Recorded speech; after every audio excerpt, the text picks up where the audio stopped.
ନାଇଁ ବାବା ସେ ପାପ କଥା ମୁଁ ଜମା ପାଟିରେ ଧରିପାରିବିନି ବାବା। ସେ ପାପର ବେଡ଼ି ତତେ ଖୋଲିବାକୁ ପଡ଼ିବ। ନାଇଁ ବାବା ମୁଁ ହଉ ହେଲୋ ତମେ ଯାଇ ମତେ ସବୁ ସତ କହିଦେବି ଆଉ କହିବି ଅନନ୍ୟା ଏ ଅନନ୍ୟା ଘରେ କି ନଥିବାର ସୁଯୋଗ ନେଇ ଇଏ ମୋ ଇଜ୍ଜତ ନେବାକୁ ଚେଷ୍ଟା କରୁଥିଲା।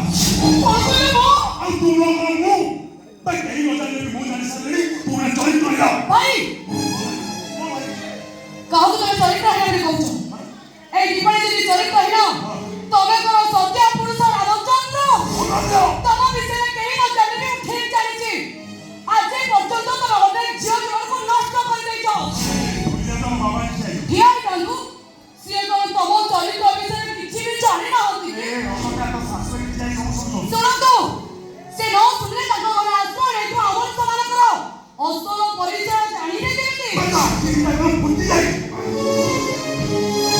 ମୋ ସ୍ତ୍ରୀ ବସିକି ସବୁ ଶୁଣି ମାନେ ତୁ ଚାହୁଁଛୁ କଣ ଆମ ସ୍ୱାମୀ ସ୍ତ୍ରୀଙ୍କ ଭିତରେ ଛାଡ଼ପତ୍ର ହେଇଯାଉ। ଭାଇ ଆଜି ପର୍ଯ୍ୟନ୍ତ ତମ ସ୍ତ୍ରୀ ତମ ପାଖରେ ଅଛନ୍ତି କେମିତି?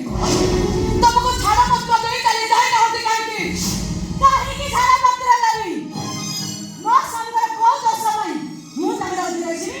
ହଁ ମୁଁ ମାନୁଛି ମୋ ସାଥୀ ସାଥିର କାଣି ଆଣିକି ସରିବେନି କିନ୍ତୁ ମୋ ସ୍ୱାମୀ ହଉଛନ୍ତି ସାକ୍ଷାତ ସତ୍ୟବାନ। କଣ ହେଲା ତମ ସ୍ୱାମୀ ତମେ ସତ୍ୟବାନ ବୋଲି କହୁଛ? ନା କାହିଁକି କହିବିନି ମୁଁ ଯାହା ସବୁ ନିଜ ଆଖିରେ ଦେଖିଛି ମୋ ସ୍ୱାମୀ ଚରିତ୍ରବାନ ବୋଲି ସେ ସିନା ପାପ କାମ କରେନି ନା ଏମିତି ପାରି ଏଗୁଡ଼ା ପାଇଁ ମୋ ସ୍ୱାମୀ ପ୍ରାଣ ବଚନ କରିଦେଲେ।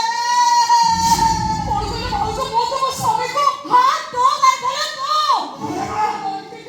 ଆଉ ତା ସାଙ୍ଗରେ ପାଟିତୁଣ୍ଡ କରିବା କିଛି ଦରକାର ନାହିଁ। ଯାହା କରିବା କଥା ମୋ ସମୁଦ୍ରୀ କରିବି। ସମୁଦ୍ରୀ এইটা ମୋ ବଡ଼ ପୁଅର ମାନ ସମ୍ମାନର କଥା। ବିଚାର ତମେ କର ମୋ ବଡ଼ ପୁଅକୁ ଉଚିତ ନ୍ୟାୟ ଦିଅ। ତା ନହେଲେ 7 ପୁରୁଷଙ୍କୁ ମୁଁ ତମ ସହିତ ବନ୍ଧୁ ବାନ୍ଧିଥିଲି 7 ମିନିଟ୍ ଭିତରେ ସମ୍ପର୍କ ତୁଟାଇ ମୋ ପୁଅ ବୋହୂଙ୍କୁ ନେଇ ଏଠୁ ଚାଲିଯିବି।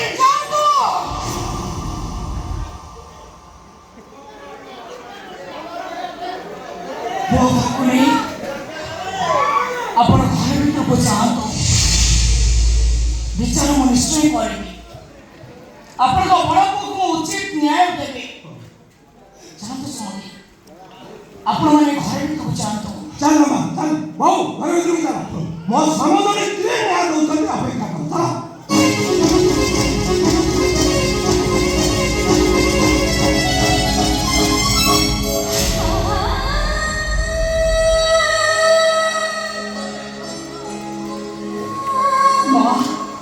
ଆପଣ କଣ ମତେ ଭୁଲ ବୁଝିଛ?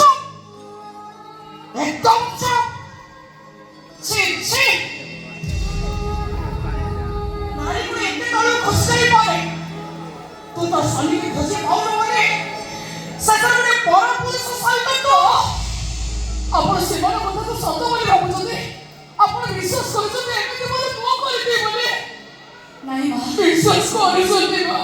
ଦୀପାଳି ବହୁତ ଭଲ ଅଛି। ଭାଉଜ ମୁଁ ଏମିତି ଭଲ କରେ କମ୍ ଦିନର ସମ୍ପର୍କ ହେଲେ ବି ଦୀପାଳିକୁ ମୁଁ ଠିକ୍ ଚିହ୍ନି ପାରିଛି।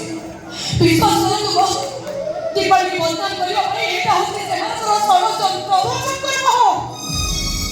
ଆଦର୍ଶ ଦେଖିବାକୁ ଚେଷ୍ଟା କଲା तो भाई को तो भूल भूल बुझतांगे तो भाउज को तो अविश्वास करतांगे हे तो भाउज को तो प्रमाण देछि वो भाउज बहुत प्रमाण देइ छथि न आपण से मन को तो विश्वास करो विश्वास करो जे से मन को ना भाई तू कहीं तो के बोलु छो या पर तो स्वार्थ कोन देखो तो घर को साहाय्य करबा पई तू को चाकरी रखि पार हेले जानी सुनी गुटे चरित्रहीन पाप संपर्क लुचिବାକୁ चेष्टा करना या भूल पाई याको दंड देबे निश्चय दंड देबे मो दंडबा आपण जो दंड देबे मोटा को मानिक को राजी अछि जेते शीघ्र पारुछ तू ए घर काली चली ना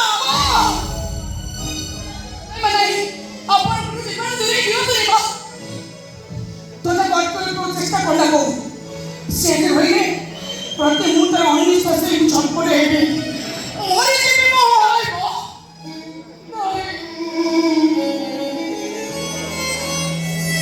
तो आपणकर किसी असुविधा हमको देवी आपण को कथा माने को एबे घर छाड़ी चली जीवी केबी रहिबी मो कोन आपण को निज छियो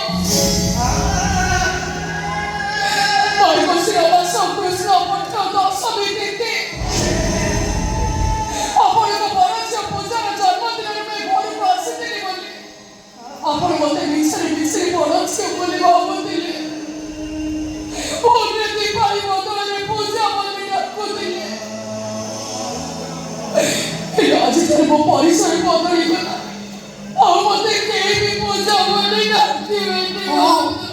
ମାଧବକୁ ପୂଜା ବୋଲି ଡାକିବେ, ସବୁବେଳେ ଡାକିବେ, ସାରା ଜୀବନ ଡାକିବେ। ଦୟା କରନ୍ତୁ ମୋ ଆପଣଙ୍କ ନିଷ୍ପତ୍ତି ବଦଳାଇ ଦୀପାଳିକି ରହିବାର ସୁଯୋଗ ଦିଅନ୍ତୁ। ସିଏ ରହିବା ପାଇଁ କହୁଛନ୍ତି ଏତେ ଇচ্ছে, ସିଏ ରହୁ, କିନ୍ତୁ ଏଇ ମୁହୂର୍ତ୍ତରୁ ମୁଁ ଏ ଗୋଡ଼ ଛାଡ଼ି ଚାଲି ଯାଉଛି। ନାଇଁ ମା, ଏଇଟା ଆପଣଙ୍କ ଘର, ଆପଣଙ୍କ ଘର ଛାଡ଼ି ଆପଣ କୁଆଡ଼େ ଯିବେ? ବରଂ ଏ ଘର ଛାଡ଼ି ଚାଲିଯିବା ପାଇଁ ମୁଁ ତ ଆପଣଙ୍କୁ କଥା ଦେଇ ସାରିଛି। ତମ କଥା ତମେ ବଦଳାଇ ଦିଅ, ମା ବି ତାଙ୍କ ନିଷ୍ପତ୍ତି ବଦଳାଇ ଦେବେ। ଦୟାକରି ଆପଣଙ୍କ ନିଷ୍ପତ୍ତି ବଦଳାଇ ଦୀପାଳିକି ରହିବାର ସୁଯୋଗ ଦିଅନ୍ତୁ। ମୁଁ ଆପଣଙ୍କ ଗୋଡ଼ ଧରୁଛି ମା।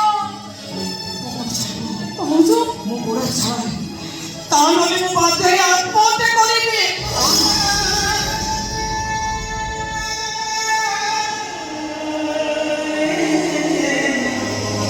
ଭୁଲିଯାଅ ଭାଉଜ, ତମେ ମୋ ଚିନ୍ତା କରନି।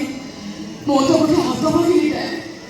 ଏତେ ବଡ଼ ଭାଗ୍ୟ ମୋର ନାହିଁ ଯେ ସାରା ଜୀବନ ମୁଁ ତମକୁ ଭାଉଜ ବୋଲି ଡାକିବି, ମୋ ଭାଇକି ଭାଇ ବୋଲି ଡାକିବି, ଆଉ ମାଆକୁ ମା ବୋଲି ଡାକିବି।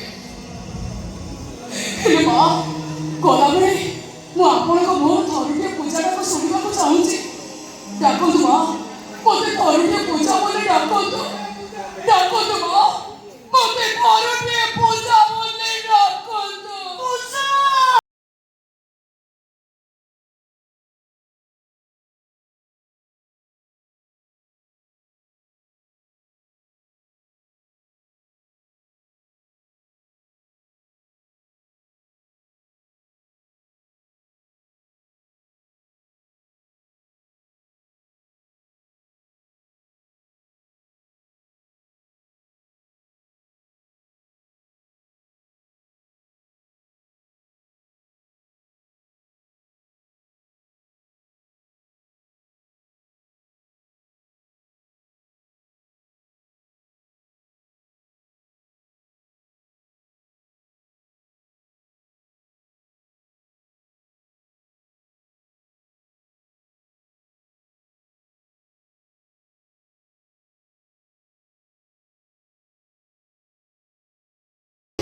ଆପଣ ଭୁଲ କଲେ ମା।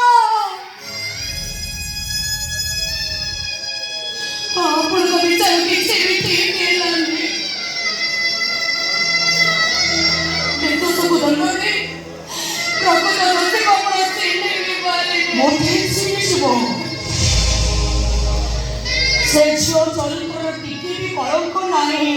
ତାହେଲେ ତତେ ଆଉ ମାଫ ଦେଲେ କେବଳ ତାରି ଖୁସି ପାଇଁ, ତାରି ମଙ୍ଗଳ ପାଇଁ, ତାରି ସ୍ୱାର୍ଥ ପାଇଁ ସେ ଏଠି ରହିଥିଲେ। ପ୍ରତି ମୁହୂର୍ତ୍ତରେ ଅନିଶ୍ୱାସ ହେଇ ସେ ଛଟପଟ ହେଇଥାନ୍ତା। ପ୍ରତି ମୁହୂର୍ତ୍ତରେ ସେ ଶାନ୍ତିରେ ବଞ୍ଚି ନଥାନ୍ତା।